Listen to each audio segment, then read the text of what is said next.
మనం ఒకే వస్తువుపై ఎన్నిసార్లు పన్నులు చెల్లిస్తాం అంటే మీరు డబ్బు సంపాదించినప్పుడు ఆదాయపు పన్ను చెల్లిస్తారు. ఆ ఆదాయంతో మీరు కారు కొంటే కారు కొనుగోలుపై జీఎస్టీ చెల్లిస్తారు.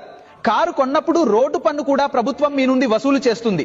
ఇంకా రోడ్డు అభివృద్ధి సెస్ కూడా మీ నుండి తీసుకుంటుంది. ఇప్పుడు మీరు మోటార్ ఇన్సూరెన్స్ కూడా చేయిస్తే దానిపై కూడా జీఎస్టీ వసూలు చేస్తుంది. ఆ తర్వాత మీరు పెట్రోల్ లేదా డీజిల్ నింపించినప్పుడు దానిపై కూడా సెస్ మరియు వ్యాట్ వసూలు చేస్తుంది. చివరికి మీరు మీ వాహనాన్ని రోడ్డుపై నడిపినప్పుడు టోల్ ట్యాక్స్ పేరుతో ప్రజల నుండి డబ్బు వసూలు చేస్తుంది. ఇన్ని పన్నుల భారాన్ని మోపి మనం ఈ దేశంలోని సామాన్య ప్రజల రక్తాన్ని పీల్చేస్తున్నాం సార్. ఈ దేశంలో ద్రవ్యోల్బణంపై కూడా జీఎస్టీ పడుతోంది. అది ఎలా పడుతోంది? 100 రూపాయలకు అమ్ముడయ్యే ఒక ఉత్పత్తిపై 18% జీఎస్టీ ఉండేది.